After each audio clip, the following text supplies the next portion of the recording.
everybody, this is Eric Worre and welcome to NetworkMarketingPro.com. I'm here in Minneapolis with an old friend, Mr. John Haremza, and John is somebody who I would call, I don't know if we're probably both veterans at this stage of our careers, but he's been involved in the profession for a long time, makes over $1 million a year, as do all the people that we interview on this program. And John happened to be coming through town, and John lives in Fargo, North Dakota. Fargo, North Dakota. I'm here in Minneapolis, so he happened to be in town. So we've been threatening to do this for a little bit, and we finally figured it out. So John, welcome.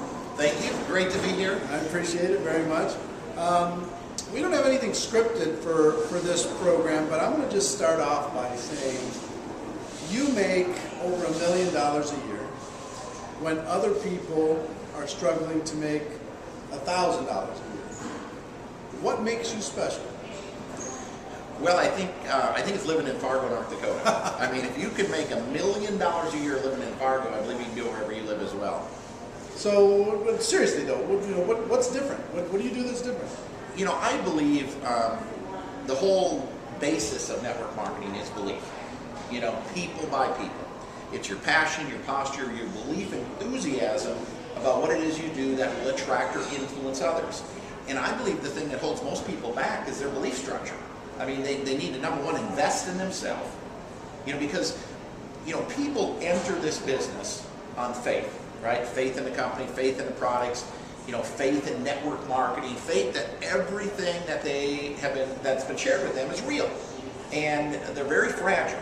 And so, you know, one of the things that when I bring a new person in, a new member joins the team, you know, I look at that person, you know, they got the highest level of anxiety, the least amount of knowledge, and they're very, very fragile. And so you need to wrap your arms around these people. And you know that, I think it's John Addison that talks about, you know, the goal is to keep them in one more day.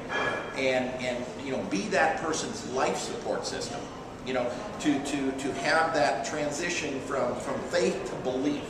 And so when you have a distributor in that faith mode, you need to take the responsibility to wrap your arms around them, because, you know, the least little negative can blow them out of the business. So I think it's my belief structure has tremendous influence. And how did I build that belief structure?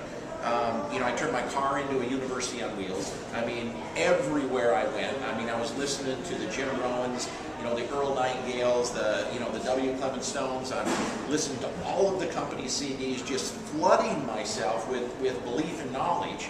And, you know, on the conference calls, using the product, you know, attending the events, witnessing, you know, others that you can relate with. You know, I remember one of my experiences I had at one of the first big national conferences with NSA. Yeah.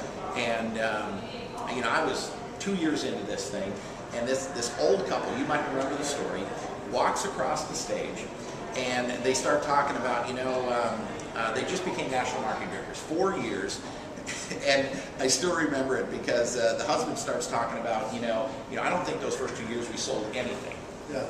And the wife interrupts him and says, "No, honey, that's not true. We sold the house, we sold the car, we sold the boat." But it's that type of persistence, it's that type of belief in the future that burn your bridge behind you, I am going to make this happen. Because people can sense if you're hesitant. I mean, if you don't truly believe, they can, even if you don't say it, it's your actions. And I think that's what holds most people back. It's that belief structure.